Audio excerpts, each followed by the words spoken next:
আজকে তো স্কুলে যেতে অনেক দেরি হয়ে গেছে। হ্যাঁ, আরে নিচে এটা আবার কি পড়ে আছে দেখি তো এখনই হাতে নিয়ে। হ্যাঁ, আরে এটা তো একটা ইঞ্জেকশন, দেখি তো এই কাগজে কি লেখা আছে। এটা হচ্ছে একটা ম্যাজিক্যাল ইঞ্জেকশন, এটা তুমি খাওয়ার সাথে সাথে একটা ভয়ঙ্কর বাঘ হয়ে যাবে। তো বাচ্চারা, আজকে তোমাদের ম্যাজিক্যাল ইঞ্জেকশন আনতে বলছিলাম, আনছো কি তোমরা? হ্যাঁ স্যার, এই দেখেন এগুলো হচ্ছে আমাদের ম্যাজিক্যাল ইঞ্জেকশন। আর স্যার এটা হচ্ছে আমার বেশি পাওয়ারফুল ইঞ্জেকশন। আরে আমাদের তো মনে হইতেছে তুই এটার ভিতরে জুস ভরে নিয়ে আসিস। হা হা হা। তো রাফি বেটা, প্রথমে তুমি তোমার ম্যাজিক্যাল ইঞ্জেকশন যেটার ভিতরে জেলি ভরে নিয়ে আসো সেটার ম্যাজিক্যাল পাওয়ারটা দেখাও। স্যার আমার এটা হচ্ছে জেলি ম্যাজিক্যাল ইঞ্জেকশন, এটা খাওয়ার সাথে সাথেই তো আমি একটা মনস্টার হয়ে যাবো আর সবাই আমাকে দেখে ভয় পাবে। ঠিক আছে, এখনই তাহলে দেখাও। হ্যাঁ স্যার, আমি এখনই আপনাকে খেয়ে দেখাচ্ছি।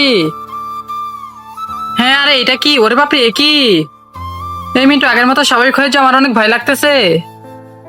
কি এই, তোরা তো অনেক ভয় পেয়েছি। তো সাফি, এবার তুমি তোমার ম্যাজিক্যাল ইনজেকশনের পাওয়ার দেখাও। স্যার আমার এটাও তো একটা রেড ম্যাজিক্যাল ইনজেকশন, এটা খাওয়ার সাথে সাথে তো আমি একটা জম্বি হয়ে যাব। আরে কি, তাই নাকি? হ্যাঁ স্যার, এখন আমি খেয়ে দেখাচ্ছি। ওরে বাপরে, এ কি? আরে এই আগের মতো হয়ে যাও, আমার তো অনেক ভয় করতেছে। কি এই, তুই তো অনেক বেশি ভয় পেয়েছিলি।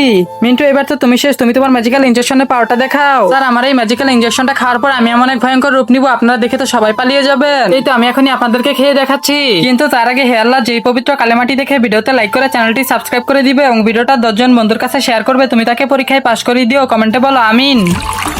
আর আমার তো মনে হয় ইঁদুর হওয়া ছাড়া কিছুই হতে পারবে না। হি হা হা। আরে এ কি ভয়ঙ্কর একটা সিংহ হয়ে গেল। ওরে বাপরে, ভয়ঙ্কর সিংহ! স্যার আমাদেরকে বাঁচা, নয়তো খেয়ে ফেলবে। ওরে বাপরে, আমি আগে পালাই।